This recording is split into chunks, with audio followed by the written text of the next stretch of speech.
Welcome to Fact Cinepies, where we dive into history's most chilling and mind-boggling events. Today we're uncovering one of the darkest chapters in human history, the horrifying witch hunts that spanned centuries and led to the untold suffering of thousands of women. Stick with me as we reveal the story of fear, superstition, and bloodshed that haunted Europe and beyond. Before we dive in, make sure you subscribe and hit that notification bell so you never miss out on another jaw-dropping tale from the past. Imagine a world gripped by fear. A time when people were terrified of the unknown, and rumors ran wild. Fear of witches, satanic witches, witches who plotted against Christianity, took over the minds of many in Europe during the late medieval and early modern eras. This fear did not come out of nowhere. It was fueled by religious teachings and the widespread belief that witches had the power to destroy society. What's more terrifying? This wasn't just a superstition, it became policy. The idea that women, especially, were connected to evil forces led to untold suffering. And the witch hunts were the method used to rid society of this so-called evil. The roots of this madness can be traced back to the teachings of the Church. In the 15th century, Pope Innocent VIII issued a papal bull that condemned witchcraft. This sparked the beginning of one of the darkest periods in history. The Catholic Church became the driving force behind these hunts, promoting the idea that women were inherently sinful and the source of all society's ills.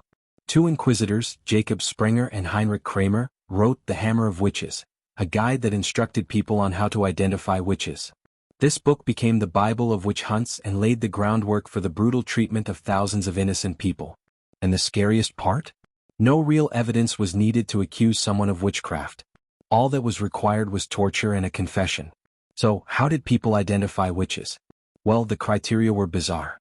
Women with strange birthmarks, unusual hair, or even those with pets like cats could be branded as witches. It wasn't just physical appearances.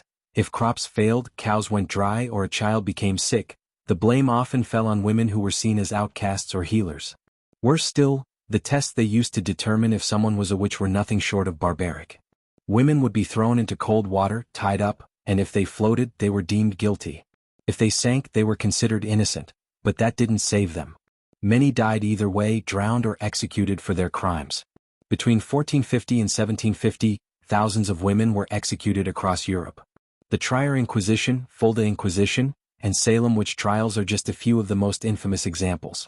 Estimates say between 40,000 and 60,000 lives were claimed by these hunts, but at their peak, up to 100,000 individuals were accused and executed. These trials were an incredible violation of human rights.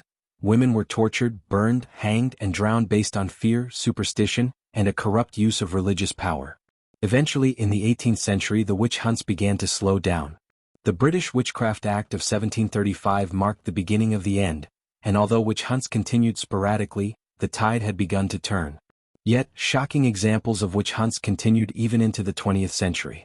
In 1928, an elderly woman in Hungary was murdered by a mob who believed she was a witch. In 1981, a woman in Mexico was stoned to death, accused of witchcraft. It's a chilling reminder that even today, superstitions can still claim lives. The legacy of these witch hunts has been devastating. They've left a scar on our history, not only in the countless innocent lives lost but also in the way they shifted the role of women in society. Traditional healing and medical knowledge, often held by women, were pushed out, leading to the rise of male-dominated medical practices. And the grip of superstition on religion and law opened the door to unspeakable atrocities. These events serve as a stark reminder of the dangers of unchecked power, blind fear, and superstition when mixed with religious authority. As we look back on the dark history of the witch hunts, we're reminded of the importance of questioning fear-based beliefs and standing against injustice. The witch hunts were the result of ignorance, but they also show us the danger of allowing any group or ideology to claim control over truth. So what do you think? Were these hunts purely the result of fear, or was there a deeper, more systematic push to eliminate women who held power in society? Let me know your thoughts in the comments below. If you found this video eye-opening, don't forget to hit that like button, subscribe, and ring the bell so you don't miss out on more gripping stories from history. Thanks for watching.